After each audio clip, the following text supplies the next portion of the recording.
જય માતાજી મિત્રો, પુષ્પાની રસોઈમાં તમારું સ્વાગત છે। આજે આપણે રોટલીમાંથી ઢોકળા બનાવવાના છે। તેના માટે મેં રોટલી લઈ લીધી છે। તમે ગરમ કે ઠંડી કોઈ પણ રોટલી લઈ શકો છો।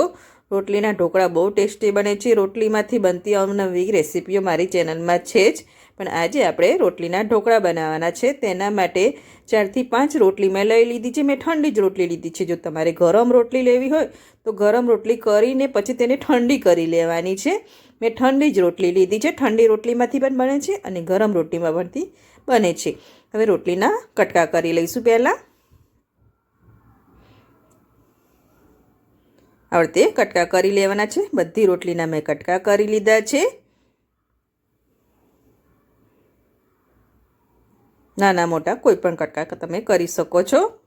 હવે તેમાં આપણે દહીં લેવાનું છે। ખાટું દહીં લઈશું આપણે।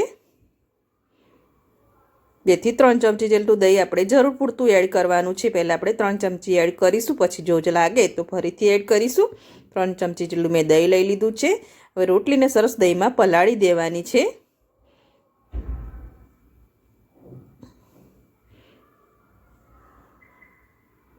આ રીતે રોટલીને દહીંમાં પલાળી લઈને તેને 5 મિનિટ માટે રેસ્ટ આલવાની છે, જેથી દહીં સરસ રોટલીમાં એડ થઈ જાય અને પછી બાકીની સામગ્રી આપણે એડ કરીશું। પહેલાં આપણે રોટલીને પલાળી લઈશું દહીંમાં। 5 મિનિટ માટે રેસ્ટ આલીશું। 5 મિનિટ જેવું થઈ ગયું છે। રોટલી આપણી સોફ્ટ થઈ ગઈ છે। હવે એક જાર લઈશું। પલળેલી રોટલી છે દહીંમાં, તે આપણે જારમાં એડ કરી દઈશું। બધી રોટલી આપણે જારમાં એડ કરી દેવાની છે। બધી રોટલી મેં જારમાં એડ કરી દીધી છે। 3 થી 4 ચમચી જેટલું પાણી લઈશું। થોડું જરૂર પડે તો આગળ આપણે એડ કરીશું પીસતી વખતે। મેં 3 થી 4 ચમચી જેટલું પાણી લીધું છે। જરૂર લાગશે તો બીજું એડ કરીશું। ટોટલ અડધા ગ્લાસ જેટલી પાણીની મારે જરૂર પડી હતી ને રોટલીને સરસ મેં પીસી લીધી છે। જો પીસાઈ ગઈ છે। હવે તેને એક બાઉલમાં લઈ લઈશું। જે બાઉલમાં આપણે રોટલી પલાળી હતી તેમાં જ એડ કરી દઈશું। સરસ મિક્સ કરી લઈશું। જો હવે રોટલીના ઢોકળા છે તેના માટે આપણે 1 વાટકી જેટલો ઝીણો સોજી લઈ લઈશું। રવો હોય છે તે 1 વાટકી જેટલો આપણે એડ કરી દેવાનો છે। 3 રોટલી હતી, 3 થી 4 રોટલી હતી, તેમાં આપણે 1 વાટકી જેટલો સોજી લીધો છે। ઝીણો રવો આવે છે, એકદમ મોટો હશે તોય વાંધો નહીં આવે, કેમ કે આપણે તેને રેસ્ટ આપીશું એટલે રવો સરસ ફૂલી જશે। મિક્સ કરી લીધું છે। હજુ થોડું ઘટ છે એટલે આપણે હજુ પાણી હોય તો તમે પાણી એડ કરી શકો છો, છાશ હોય તો છાશ એડ શકો છો। 1 ચમચી જેટલું દહીં વધ્યું હતું તેમાં મેં પાણી એડ કરીને સરસ મિક્સ કરી લીધું હતું ને પતલું કરી દીધું હતું, તે એડ કરી દીધું છે। જો સરસ આપણે મિક્સ કરી લઈશું। પહેલાં મિક્સ કરી લીધું છે। હવે તેને આપણે રેસ્ટ આલવાનું છે, પણ પહેલાં આપણે મિક્સરની મદદથી સરસ એકદમ મિક્સ કરી લઈશું।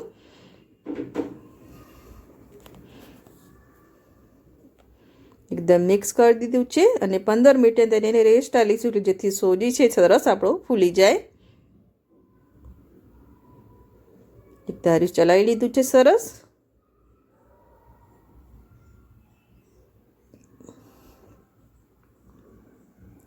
ત્યાં સુધી આપણે જે થાળીમાં ઢોકળા આપણે એડ કરવાના છે તેને તેલથી ગ્રીસ કરી લઈશું। એક મોટી થાળી લીધી છે મેં। હવે તેને તેલથી સરસ ગ્રીસ કરી દઈશું અને બાજુના ગેસમાં મેં પાણી ગરમ કરવા મૂકી દીધું છે સ્ટીમ થવા માટે। થાળીને એકદમ ગ્રીસ કરી લેવાની છે।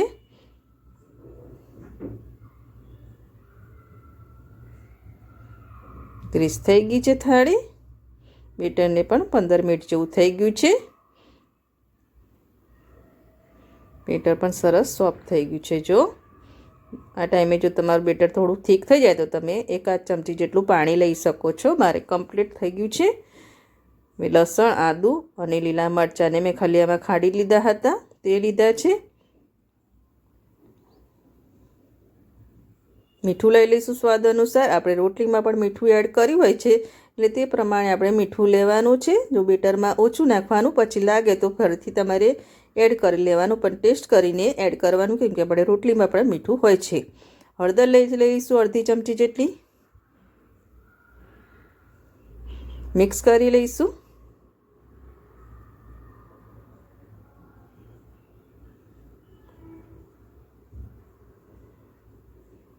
મિક્સ કરી લીધું છે સરસ.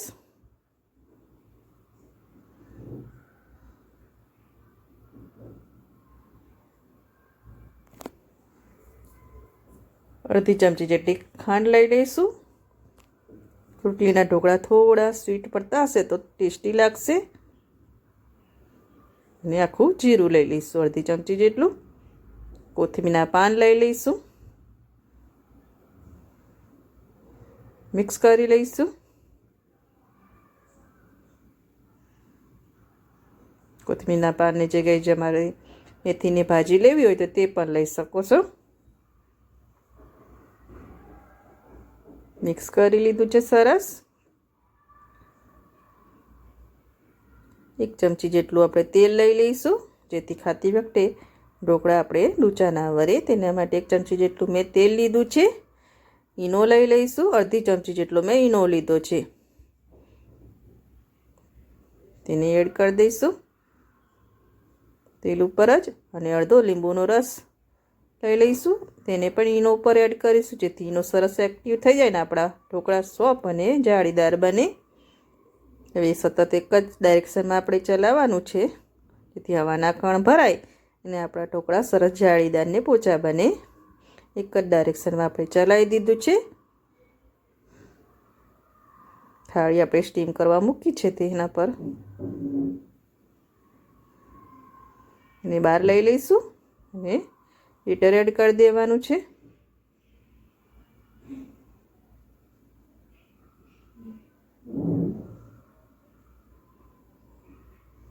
જો થાળીની અંદર આપણે બેટર એડ કરી દઈશું.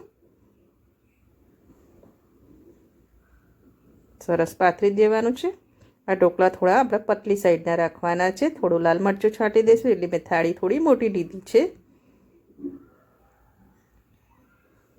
લાલ મરચું છાંટી દીધું છે સરસ. હવે તેને ઢાંકીને મૂકી દઈશું 15 થી 20 મિનિટ માટે સ્ટીમ થવા માટે.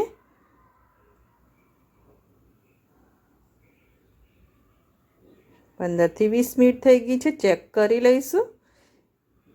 હવે ચપ્પુ અંદર એડ કરીને ચેક કરી લેવાનું છે. ચપ્પુ ક્લીન નીકળે તો સમજી લેવાનું કે ઢોકળા આપણા થઈ ગયા છે.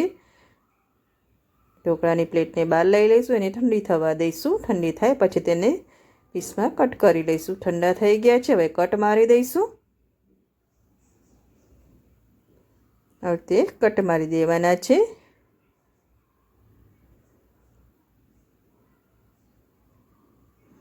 કટ મારીને બતાવજો એકદમ નીકળી જાય છે.